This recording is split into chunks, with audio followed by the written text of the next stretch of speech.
दोस्तों, ये कहानी एक ऐसी लेडी टीचर की जो अपने एक स्टूडेंट के प्यार में पड़ जाती है और उसे पाने के लिए वो किसी भी हद तक जा सकती है। ये स्टूडेंट इस टीचर को बिल्कुल भी पसंद नहीं करता है क्योंकि इसकी ऑलरेडी एक गर्लफ्रेंड है। लेकिन ये लेडी टीचर इस लड़के को अपने वश में करने के लिए क्या क्या दावपेच खेलती है, चलिए देखते हैं। तो कहानी की शुरुआत होती है एक प्यारी सी स्टूडेंट जेमी को दिखाते हुए। जेमी की खूबसूरती देख डैनी अपने आप को कंट्रोल नहीं कर पाता और उसे एक रूम में ले जाता है जहाँ वो उसके करीब आने की कोशिश करता है, पर जेमी उसे बीच में ही रोक देती है, जिस वजह से डैनी का पूरा मूड खराब हो जाता है और वो यहाँ से चला जाता है। वहीं दूसरी तरफ मॉली अपनी कार को खुद ही खराब करके उसे ठीक करने के लिए डैनी को बुलाती है। डैनी यहाँ आकर उसकी कार को ठीक कर देता है, लेकिन कार को ठीक करने की वजह से उसके हाथ खराब हो जाते हैं। ये देखकर मॉली उसे अपने घर ले जाती है और एक टॉवल से खुद उसके हाथ साफ करती है, साथ ही उसके करीब आने की कोशिश करती है। डैनी भी इस बार अपने आप को कंट्रोल नहीं कर पाता क्योंकि अब सारी हदें पार हो चुकी थी और अब दोनों अच्छे से इंटीमेट हो जाते हैं।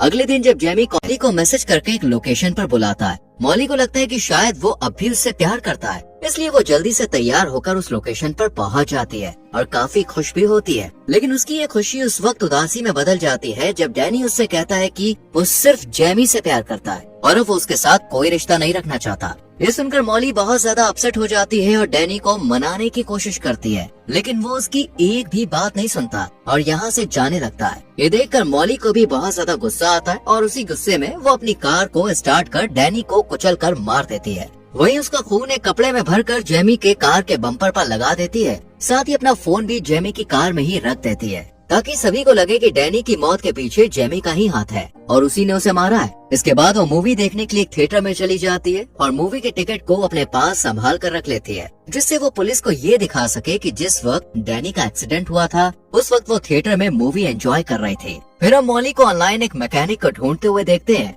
जिसे वो काफी सारे पैसे देकर अपनी कार को ठीक करने के लिए कहती है, साथ ही इस बारे में किसी को भी ना बताने के लिए कहती है। वहीं दूसरी तरफ पुलिस को जब डैनी की डेड बॉडी के बारे में खबर मिलती है तो पुलिस फौरन लोकेशन पर पहुंच जाती है और इस बात का पता लगाने की कोशिश करती है कि आखिर डैनी की इस हालत का जिम्मेदार कौन है। इधर जेमी को भी अब उसकी एक दोस्त डैनी की मौत के बारे में बता देती है, जिसे सुनते ही वो भागकर पुलिस स्टेशन पहुंच जाती है और पुलिस को बताती है कि उसे अपनी क्लास टीचर पर शक है क्योंकि कुछ दिनों से मॉली और डैनी का अफेयर चल रहा था और कल रात वो मॉली से मिलकर सब कुछ खत्म करने वाला था। इसके बाद पुलिस देर न करते हुए मॉली के घर पूछताछ के लिए पहुंच जाती है, जहां वो उन्हें झूठ बोलते हुए कहती है कि हमारे बीच ऐसा कभी कुछ हुआ ही नहीं था, डैनी को मैं सिर्फ एक अच्छा स्टूडेंट समझती थी। साथ ही वो पुलिस को मूवी के टिकट भी दिखाती है और अपने चोरी हुए फोन के बारे में भी बताती है, जो कि असल में उसने खुद ही जेमी की कार में रखा था। मॉली की बात सुनने के बाद और टिकट देखने के बाद पुलिस को भी लगने लगता है कि शायद वो सब सच बोल रही है। इसके बाद पुलिस शक के आधार पर जेमी के घर तलाशी लेने के लिए जाती है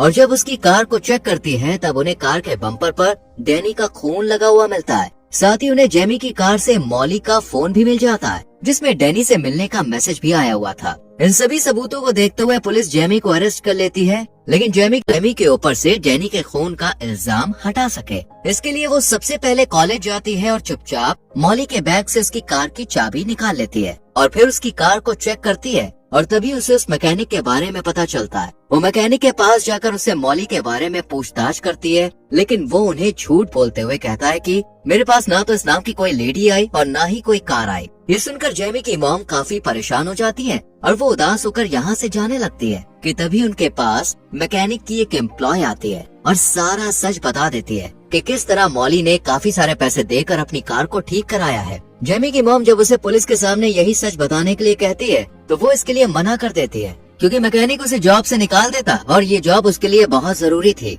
इसके बाद जेमी की मॉम घर आकर अपने हस्बैंड से इस बात को शेयर करती है और जेमी भी चुपचाप उनकी बातें सुन लेती है और वो अपनी मॉम से मॉली के घर जाने के लिए कहती है, पर वो उसे मना कर देती है क्योंकि उसके पैर में ट्रैकर लगा हुआ था जो कि पुलिस ने लगाया था, जिससे जेमी कहीं भाग न सके। हालांकि इस वक्त तो जेमी अपनी मॉम की बात सुन लेती है, लेकिन रात में जब इसके पेरेंट्स सो जाते हैं तब ये अकेले ही मॉली के घर पहुंच जाती है और अपने फोन में रिकॉर्डिंग ऑन कर लेती है ताकि मॉली की सच्चाई रिकॉर्ड हो जाए। लेकिन उसका ये प्लान फेल हो जाता है क्योंकि मॉली को जल्द ही पता लग जाता है कि वो रिकॉर्डिंग कर रही है, इसलिए वो उसके हाथ से फोन छीन लेती है और गुस्से में आकर सारा सच उगल देती है कि हाँ उसने डैनी को मारा है और अब वो जेमी को भी मार देगी। इसके बाद वो जैसे ही चाकू उठाकर जेमी को मारने के लिए आगे बढ़ती है तभी पुलिस वहाँ पे आ जाती है और पुलिस यहाँ आई थी उस ट्रैकर की वजह से। दरअसल जेमी जब अपने घर से बाहर निकली थी तभी पुलिस ने उसके पैर में बंधे ट्रैकर की मदद से उसे ट्रैक करना शुरू कर दिया था, जिसके बाद पुलिस जेमी को रिहा कर देती है और मॉली को अरेस्ट कर अपने साथ ले जाती है।